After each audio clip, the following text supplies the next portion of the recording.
a celebration of hope, an encounter with grace, a restoration of the heart, a healing of wounds, an anthem of freedom.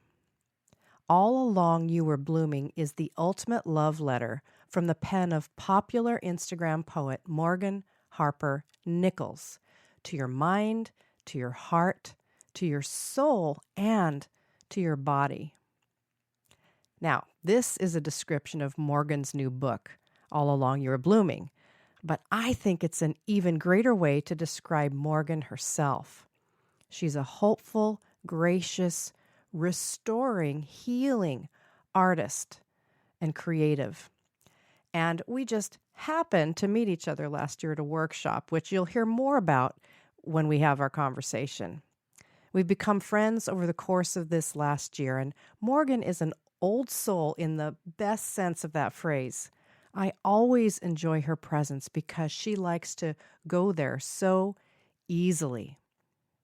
Our conversation actually takes us all over the place, from growling stomachs to pregnancy, and from suffering to slowness. You will love Morgan. And I hope you're inspired to connect with your inner creative here on the Unhurried Living Podcast.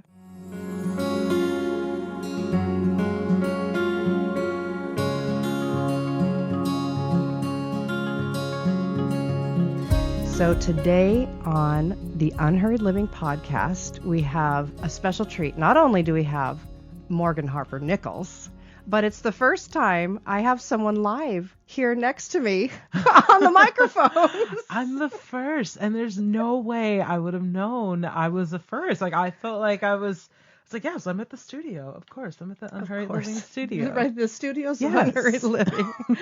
We do most all, actually, of our interviews through Zoom.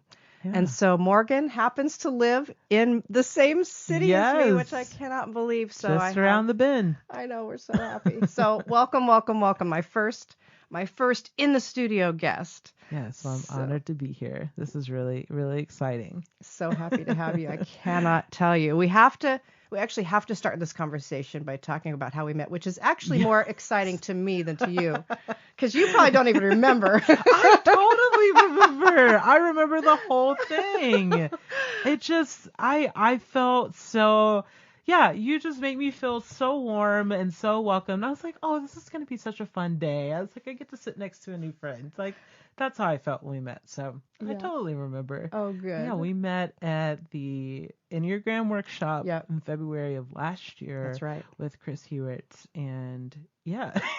It was funny. From your side, it was, oh, there's this fun new friend. From my side, I had the whole saga before you even sat down of saying to Alan, Morgan Harper Oh my Nichols is goodness. here. I know, it's just hilarious. And it's so wild because like I Alan was actually talking to someone else across the table. Yeah. But I heard him say the title of his book and I was like, wait a second, I've read your book and I love it. And yeah, I was like, because I've read Unhurried Life and I was like, yes, need more of that. Okay, let me read this book. And here we are. So yeah, it ended up being like you recognized who I was, but Yes. I knew Alan's book. And yeah, it was just like, yeah, I think We were meant to be friends. encounter was meant to happen. We were meant to be friends. So yeah. I completely agree. Well, I had followed Morgan on Instagram, and that's how I knew her. And she just creates the most beautiful poetry and art. And I just was such a fan of having this go by pretty much every day. Some beautiful words would float by on my social media. And so that's why I was a fan. But anyway, it's fun now. We've been friends for a year. Yes. And I think we have a growing friendship. So I'm excited about that. Yes. Anyway. I'm so excited. Well, the other cool thing we have to talk about before we get into all the book and stuff is I just wanted you to talk about your sister a little bit because you guys had an interesting story this last year. Yes. So my sister and I gave birth to babies and they were a week apart. They're a week apart. And Isn't that amazing? We did not plan this. When I found out that I was pregnant, I was like me and my husband were just trying to process it. Like, whoa, okay, what does this even mean? And like, before we could even like form the thought, like my sister is and her husband are knocking on the door, like literally 2 days later, I think, after we found out.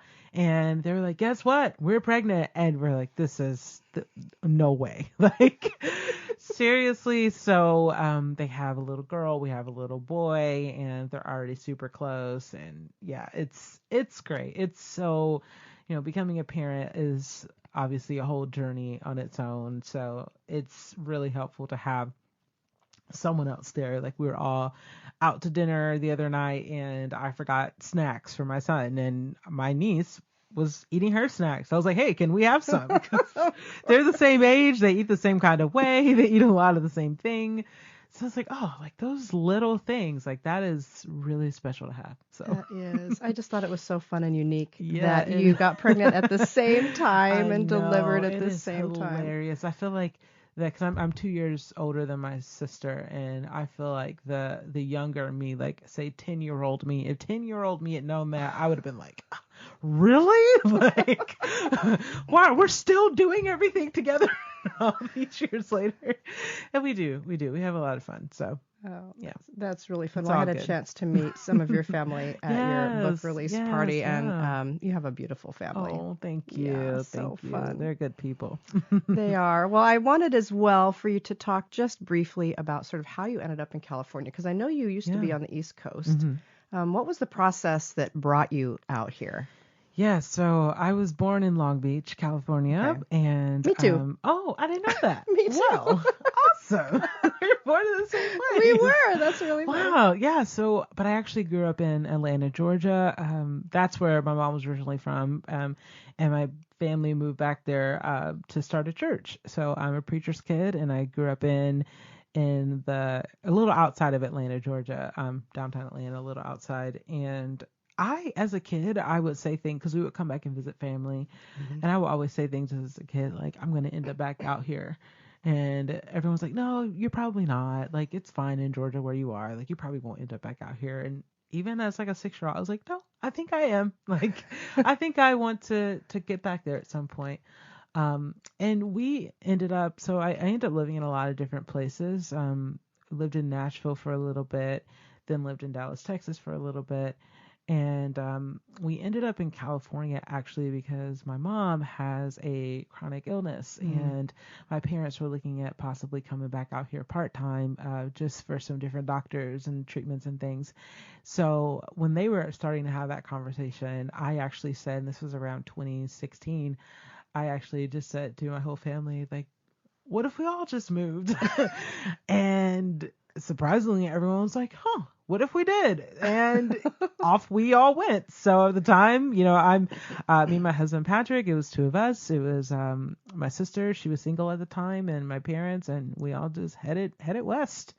And we've been here since the first week of 2017. Oh, and wow. Yeah, so it's wow, yeah, 3 years, 3 years now. And yeah, it just feels right. Everybody loves it. I'm glad that we're all here. Me too. So, yeah. Well, it gave us a chance to meet. So everyone loves the balmy, beautiful weather here, the sunshine. I bet it helps. Yes, Your mom. absolutely. It really does. The weather makes a big difference, and yeah, I'm just grateful. I love it. Like, I know it's raining today, but I'm just like, at least it's not rain and sleet. Right. Like Yeah. And we're not even really wearing coats yeah, here, so it doesn't even matter. Yeah, it's like, oh, it's raining. Okay, I guess I'll wear closed-toe shoes. Like, That's how Californians pretty much do the it. rain. That's So right. I love it, and I didn't know this was going to happen. But I would dare to say that moving here has dramatically transformed my artwork because I was never a person who I loved nature, but I didn't really spend much time in nature. And being here, I've been more open about like, oh, let's go outside. Let's go to a park. Like Yeah. where I grew up, you only went to a park for sports. Like it was like really? a sports park, and I didn't do any sports. So but now here, there's so many parks and trails and things, and all of that's really new to me, but it's really opened my senses, like literally, and just seeing more. And nowadays, like I'm like yesterday, I don't know if you got to see the sunrise yesterday. It was beautiful. Oh. Every color. I mean, it was just pinks and purples and blues. Like it was amazing. And I just went in because, sunsets only last for a few minutes. But so for the entire duration, I was just like taking like 1,000 pictures. And I was just like, oh, I'm going to paint these colors later. I feel like it sounds so cliche, but it really does. Yeah, I love nature and I'm very inspired by it here.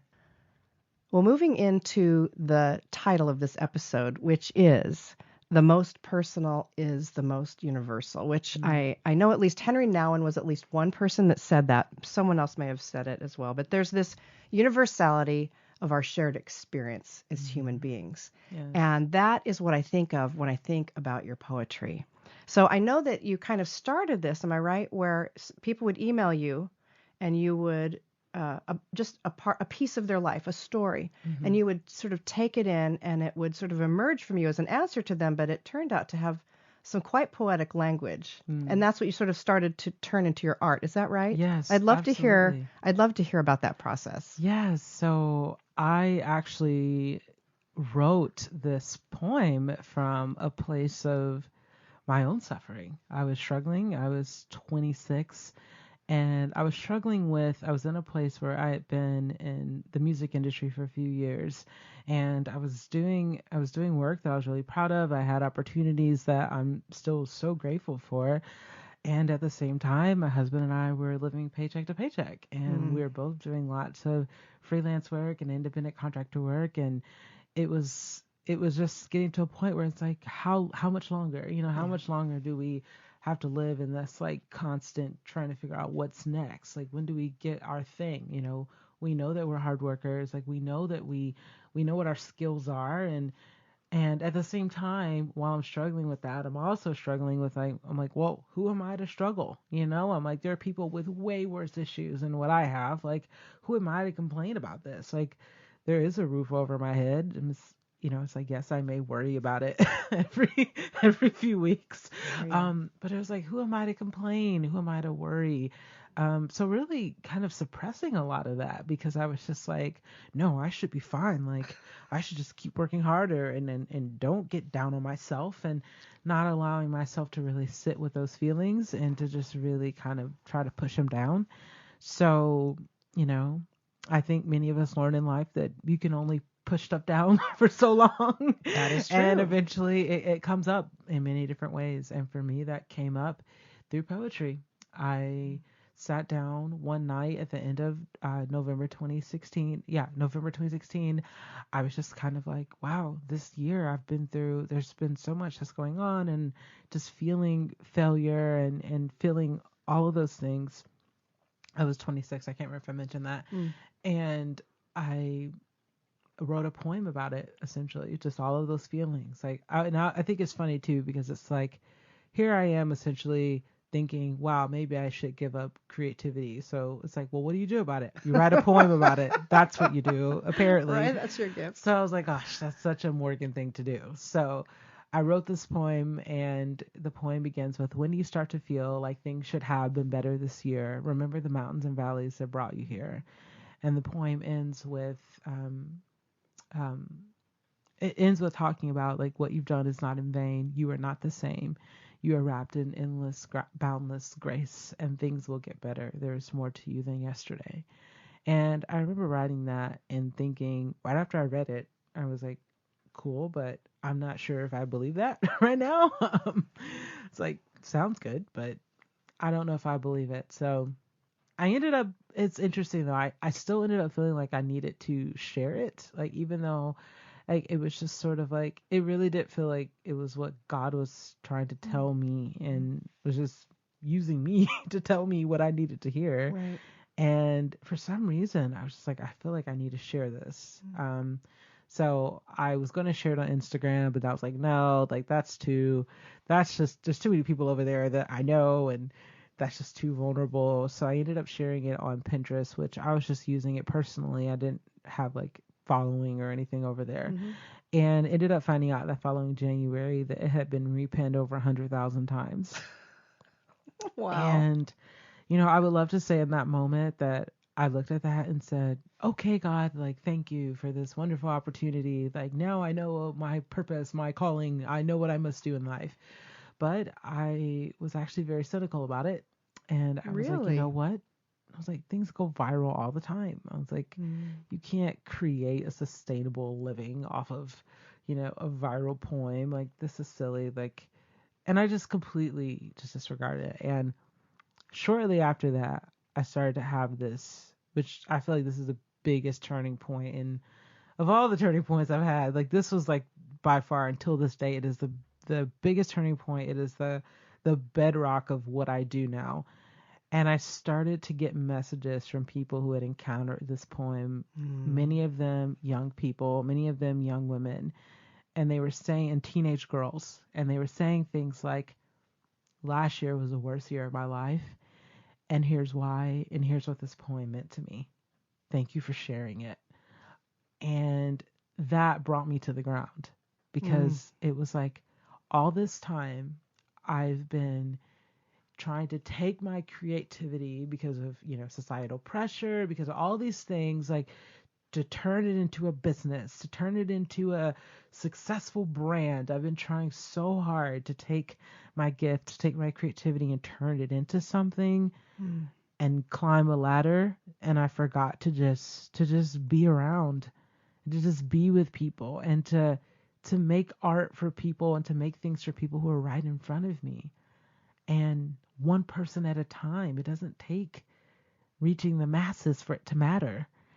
And I think even though I may have known that at my core, because of the messages I get from everywhere else, I wasn't really believing that. I was like, no, if I want to matter, if I want to be able to pay my bills even in this life, like, I've got to be successful. I've got to be what all the other artists are, whether it's music or whatever.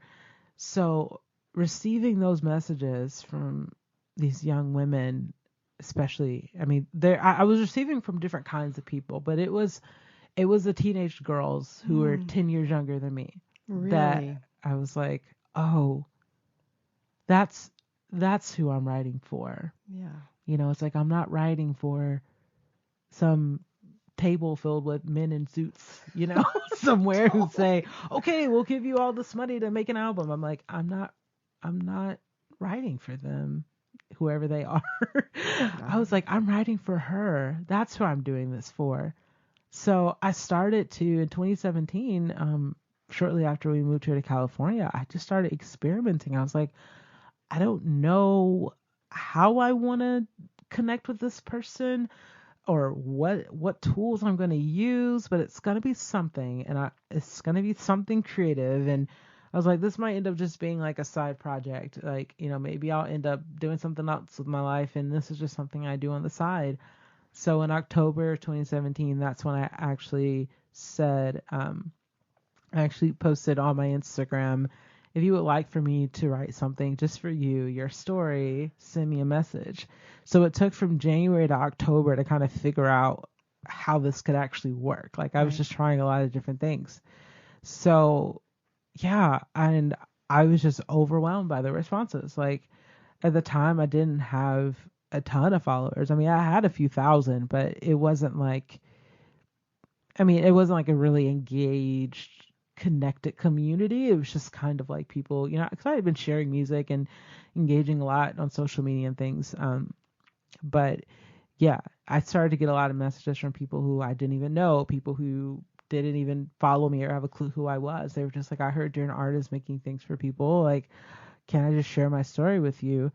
And it got to the point where I was receiving so many messages that I wasn't able to get to everyone. So I just started randomly selecting. So I still do that. I did that this morning.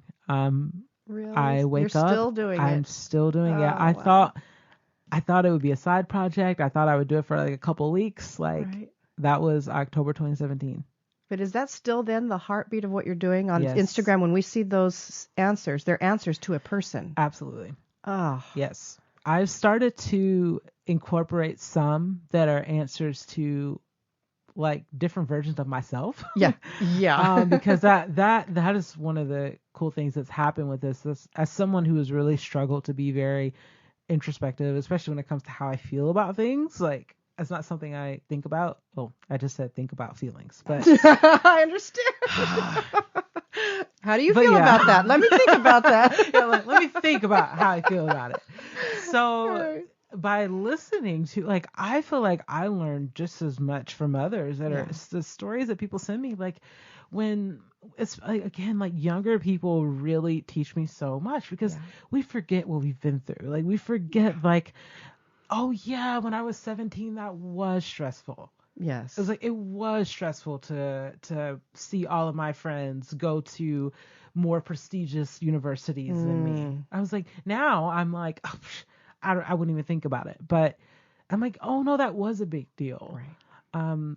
So I learn a lot from people who send me messages and things. So it's helped me realize, I'm like, oh, there's some stuff within myself that I need to address and write about and have healing language around. So yeah, I've started to mix some of my own story in there, and I've started to mix, like, maybe different people in my life who I'm not connected to like we used to be, and I'm like, this is something that I wish I could say to them. And I'm like, there's probably somebody else who feels that way too. Like, I wrote a whole thing about last week I wrote a whole thing about friendship and friendship ending, and it was absolutely for the person that I was writing it for. I sent it to her first, and it was for me too, because as I started writing, I was like, oh, I've dealt with this. Like, I was like, this is a real thing. So yeah, that's till this day, like, that is like the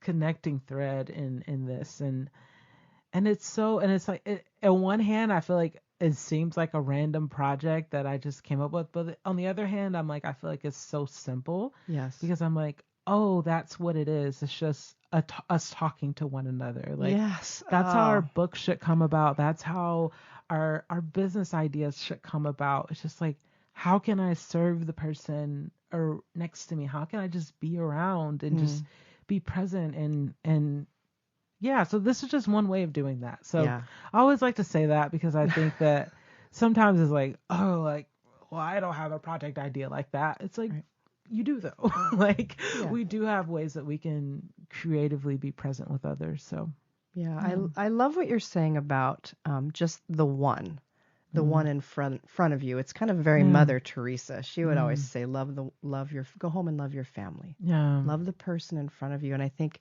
we are living in this culture that is very technological and connected but not connected. Right? Absolutely. Yeah. And you've just brought this whole idea of this very personal nature of a person with a situation. And I'm a few decades ahead of you age-wise, but even though you might be talking to a 16-year-old girl, you said it also helps you, and you are can we say how old you are? Yeah. Just turned 30. Yes. And again, I'm old enough to be your mom, but what those sentences that you write, they also affect me. I'm dealing with these things too. And even though they might be 56-year-old versions of it, they're not a 16-year-old version. And most of your people women? Is it women? Yeah, primarily. So we're not excluding the men here, but there are. But think about a woman's journey. There are continual themes that keep coming up over and over in our lives in every decade in a different way, but it's that same central sort of heart moment that we're having. So a 16-year-old can read what you're saying, and a 56-year-old can read it and both go, oh my gosh, I needed that. Wow. And to me, that reeks of God's grace, right? Yes. I mean, I believe God has gifted you so uniquely. I've told you this more than once. There's a unique way that God has connected, I think, your heart and your head, even though you say you have a hard time talking about feelings or feeling feelings. I think there's still a unique way that he's gifted you to speak to both our intellect and our feelings, and we get drawn in. Don't you think? Absolutely. Absolutely. And I think that art is one way that we can be drawn into God's grace. Yes.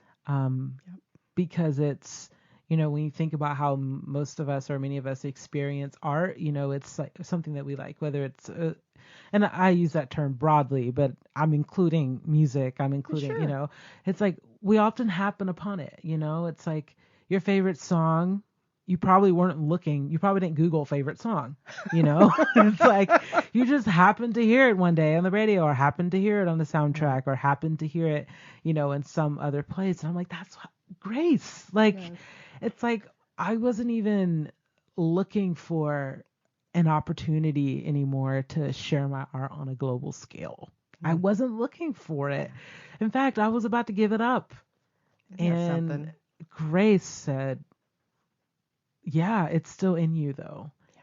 Like God found a way, God knew a way already to wake me up to what was already inside of me, and I just didn't see it. So that's what I feel like art, whether it's visual art, whether it's music, it just has a way of like waking things within us, and just reminding us. Like I love to people watch, I love to observe, and I love when if you go somewhere like downtown Disney, where you see like they'll have like different performers, and you have people who are not even there to see the artist. But if you just watch, like people just start bobbing their heads and dancing. It's like they didn't come to hear that music. Like they didn't come to see this person, but here you are, like here we are experiencing this thing together. So I'm just really fascinated by that, because I think, like you said, in a world where so many of us we're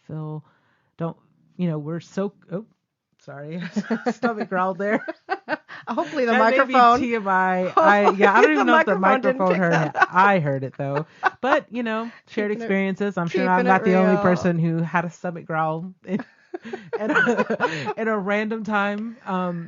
What was I even talking about? Oh yeah. Oh, you were downtown Disney and we were all bobbing our heads. Yeah, I was just saying, like, I'm so curious and drawn to, opportunities and places where we can be connected amidst this current time that we're in, where so Yeah. many of us feel disconnected. It is. So. It's rampant among young people too. That sense of anxiety and depression that is really prevalent in young people these days. And we have it's the irony of that, again, the hyperconnectivity that is not connection. Yes. Right? Yes. And so again, I think your words penetrated that, especially you said it was a lot of young girls, really penetrated that group and gave them something. Yes, somebody sees me. Yes.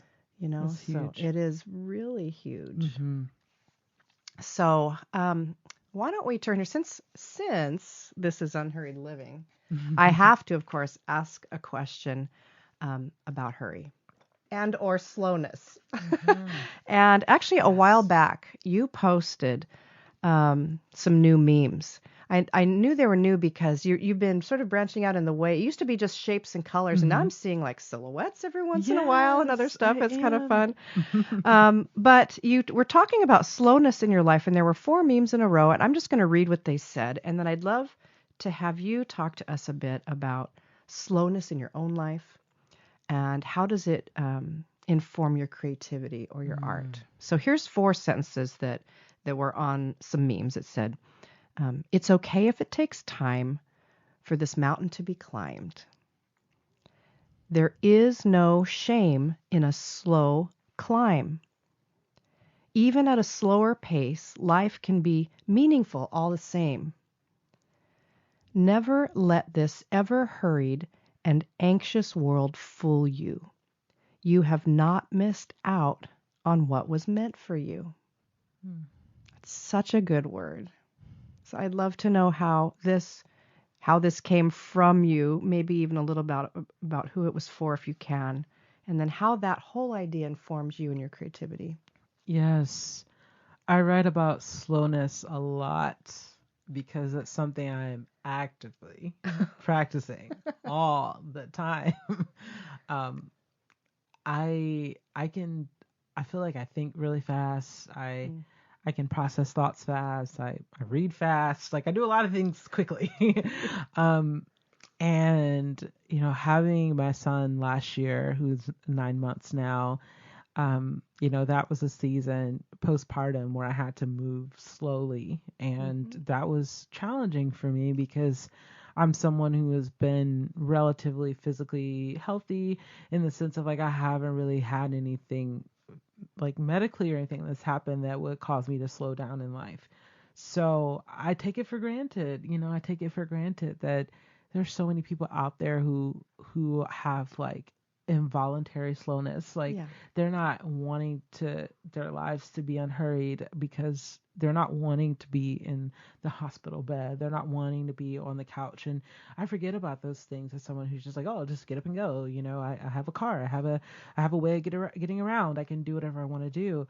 So that was sort of like the first time I feel like where I was really, really faced with the reality of like physical slowness. And it's like if you don't be still, like that affects the way your body heals. And that was huge for me. That was the first. So I started, even in my writing to others, because they're all living in the same rushed, hurried world that I live in. So I often would come back to that. I'm like, I don't have answers for her story. I don't have answers for this uncertainty, but I do know in some capacity she's living in the same world that I am, this busy world where there's all these expectations on what you got to do, and we celebrate busyness. We put it on a pedestal. Like I've gotten to the point now where if someone says to me like, "Oh, I see you're super busy," I'm like, "Oh no!" I'm like, it's such a strange place because like anymore. I know what they mean. It's like, oh, you got a lot of things going on, and it's just like, oh. But let me not take that on as like an identity, It's like, even if someone says it to me, like, how can I not take that? I'm like, yes, I am busy. It's like, okay, yeah, but how can we, start to eliminate some things so we can slow down? So, yeah, I read it. I oftentimes, I write every day, and I oftentimes will literally just begin with slow down, slow down, slow down. Like, it's, if you just saw my journals, you're like, wow, she really needs to slow down. Clearly, this is something she needs to learn. It's probably the most common phrase. I actually did take, like, there was a time where I was doing mostly typing and not writing. And I was like, I'm curious to see what words come up. And there's this website called wordcounter.net. If you ever want to use that, It's like a free thing. And it shows you the most common used phrases. Really? Or words in what you've written. And slow down was like, like slow down. I was like, okay.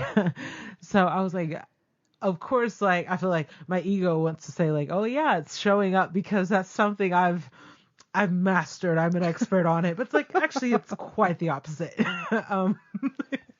I'm always like, okay, what do I got to do? What's next? So, yeah, to answer your question, it's definitely a matter of artwork brings up slowness for me, even more so than writing, because it's like, if you want that flower to look nice, it's like you can't rush it. Like you have to move slowly. So that's why, in the mornings I'll write and then I'll paint. Sometimes it's one before the other, but I try to do some type of sketching, drawing, even if it's just on my iPad. When I'm traveling, I'll even do it on my phone sometimes. Like I just with my thumb, like even if I'm not going to share it later, because it's just that practice of just like doing something that requires slowness. It's like if you do it quickly, it's not going to work. Like you have to move slowly. So yeah, I'm still learning that daily, but it's a huge part of my process. So yeah, isn't that funny? We usually talk about the things that we're processing ourselves. It's not like we're all sitting over here as some expert on all of this unhurried stuff. We are living it. I am practicing this. And it sounds like there's sort of a meditation that happens sort of automatically as you move into that writing space and into that drawing space. You said, if I'm going to make a flower, I got to slow down. Doesn't it sort of, then it brings your whole body into that space, right? Yes, absolutely. And I feel like since I've returned to making art after these many years of telling myself like, oh, that's just something kids do, or I'm not like a real artist, because like I said, like I'm not really like a prominent like sketch artist or anything. Returning to art is that for me. It really is. So I'm grateful to have it, and I'm like, as long as I have the physical ability to do it, I'm going to try to keep that in my life. So that's beautiful. Yeah, I just love the colors. Whatever the color palette is that you use, it's so soothing. Thank you. I don't know how you. Yeah. Nature. Is it just nature colors? Yeah, I didn't know what to do with color palettes at first because I know nothing about like art. Right. I was like, what's a color palette? And the first time I heard it, I didn't even know what that was. I legitimately had no idea. I thought when I heard palette, I was like, oh, that's the thing that the artist puts the paint on. Like, right. But there was a picture that I took, and we were driving. It was back in my music days. We were on tour, and I took this years ago, driving through New Mexico at sunrise. And we were like leaving Albuquerque, and there was like this place where like the rocks opened up. And if you've ever been through New Mexico, I mean, it's just stunning. And I took this photo, and I wanted to try lettering, and I was like, I don't know where to start with the colors. I don't know what to do. I was like, I'll just pull from that photo because it's one of my favorite photos I've ever taken. So I was like, I'll pull from that photo that I have. And it was on my phone. It wasn't like, those photos that you take on your phone and it's like, it's amazing because the moment was amazing. It's not even like, right. So it didn't take any skill to take this photo. It was just, it was just a beautiful moment. It was a beautiful moment. Just the way the sun was rising on the rocks and the road. It was just perfect. Well, that makes so much sense because I can picture, I mean, the colors that you've used mostly were this amazing sort of blue and it's not, I don't even know if you can call it orange, coral salmon, right? Yeah, and the pink. It stemmed from that. I'll have to show you the photo. It stemmed from that photo. That is so cool. Yeah, so that's where my color palette began. It all started with that photo. Oh my gosh, now, that makes sense. I look at real images. I look at real things, and I pull from that. That's very cool. Yeah. Well, maybe we should turn the corner here and talk about your book. Yes. I mean, I didn't actually have you on here to talk about your book. I just want to talk to you. We don't have to talk about the book. No, I'm just saying I just wanted to talk to you. But the book came out since here. we started talking about this. Yeah. And Morgan has just released a book. When did it come out? It was January? Yes, January 21st. And it's called All Along You Were Blooming. Mm-hmm. And if you're in our community and you're watching the video, you are now seeing the cover. I hope there it is. There it is. All Along You're Blooming. And you can see what I mean. These are the colors I'm talking about. There's this beautiful gold. It's like it's the regular colors except they're muted, but I don't know, there's something jewel tone about it, but muted. I don't even know how to describe it. I love these colors. So not only did the colors speak to me, but again, the words did. Thank you. So why don't you just tell us just a little bit about the book? What is it? What do you hope people will gain from it? Yes. So this book came from, as I started sharing from essentially these letters that I've been writing to people over the past few years, there does come a point with writing for people that you don't know where I'm like, okay, how much can I actually really say? I'm like, I don't really know this person. So a lot of times, like, I do try to keep it short and sweet, like, because there have been times where I've written I just got inspired and I'm just about something in my own life and I'm just writing. And then I send it to the person and they're like, that's not what they told you. Yes, I've gotten that before. Like, hey, that's not really what I'm going through. It's cool, but doesn't really relate. That's not what I said. And I was like, I'm so sorry. I did not mean to project all of my issues onto you. Oh my goodness. And it's always like in good spirit. It's never anything bad, but it's just like, okay, there are limitations with social media, with email, with that kind of thing. So as someone who loves books, I was like, well, what do I love about books? It's like, I love to go deeper. I love to just like have something I can hold in my hand and like flip through and just like really just take time and whatever still moment that I have, even if it's just for a few minutes, to just like really just be present with whatever it's on that page. So that's honestly how the book came to be. It's a lot of the part 2 of the poems that I've been writing and sharing on social media, because those do tend to be a little bit shorter. So the poems in the book are a little bit longer, and I just try to write it in a way of like, it's something that you can just have and you can sit and read through it in a couple of settings, or you can just open it up every time you feel like it and there's a poem to read. So it's quite inspirational. And along with the book, tell me if I'm right, you're also in Target and Barnes & Noble. Is that true? Yes. And what's there? If we go shopping at Barnes & Noble or Target, what can we buy that says Morgan Harper Nichols on it? It is so surreal. I was like, I remember standing in Target. Look, I haven't even seen it in Target yet. I'm not ready to go. I gotta go look. People have been sending me a few pictures, really? and I'm like, I'm not ready because I remember. Go after this. Do you want to go? There's one right down the street. I don't know if I'm ready. I'll go with you. You know me and my 5-ness. I know. I'll go with you. I will preparing with all of my enthusiasm. Oh man, I'm so preparing. I do think it's only in some of them right now. So I was like, I did look. So I don't think it's everywhere yet, but it is in Barnes & Noble. I have seen it there. Okay. But I guess we should tell people what in the world is there. What have you created? So I have my book that's in Barnes & Noble, Target, and some other places. And I also just launched a stationery line in collaboration with French Studio. And we have made journals, 2021 planner, and oh my goodness. So it's in, right now I know it's in Paper Source. And I know it's going to show up in a few other places really soon. So I'm really excited. Well, we can put the links in our show notes. Yeah, I'm so excited. It's so surreal. Yeah, that not only the book, you can have the book, which is just gorgeous. Every page is color.